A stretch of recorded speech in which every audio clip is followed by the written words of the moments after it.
Est-ce que tu as des épreuves dans ta vie, épreuves par-dessus épreuves, par-dessus épreuves, puis des fois on a l'impression qu'on s'en sortira jamais?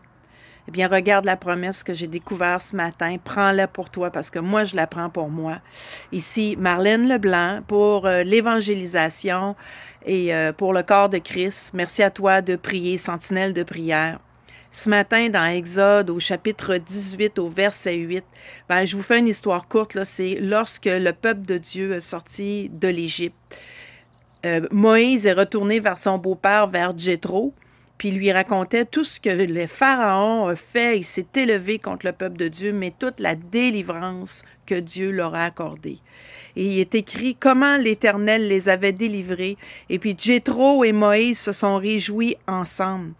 Et Jéthro dit, béni soit l'Éternel qui vous a délivré de la main de l'Égyptien, le peuple de la main de tous ces Égyptiens. Je reconnais maintenant que l'Éternel est plus grand que tous les dieux, car la méchanceté des Égyptiens est retombée sur eux.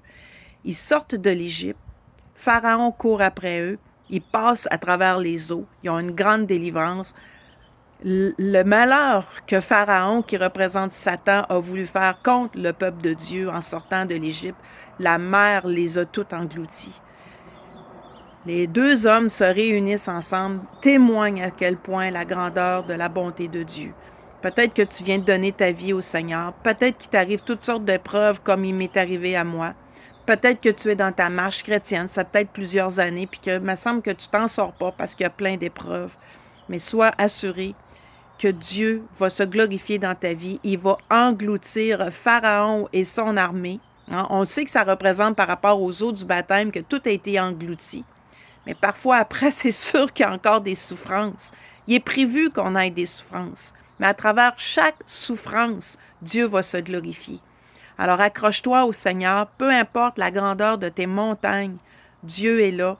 Il y a un verset qui me revient souvent à l'esprit, « Je n'ai jamais vu le juste mendier son pain ».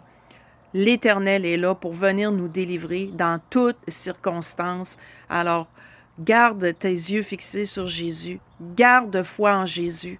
Même si la montagne est hyper grosse, il n'y a rien de trop gros pour Dieu. Il est là pour te délivrer et tu vas recevoir par la foi. Alors, sois béni et merci de prier pour le peuple de Dieu qui puisse être persévérant dans les souffrances, persévérant dans la foi et de s'approprier des promesses. Sois béni.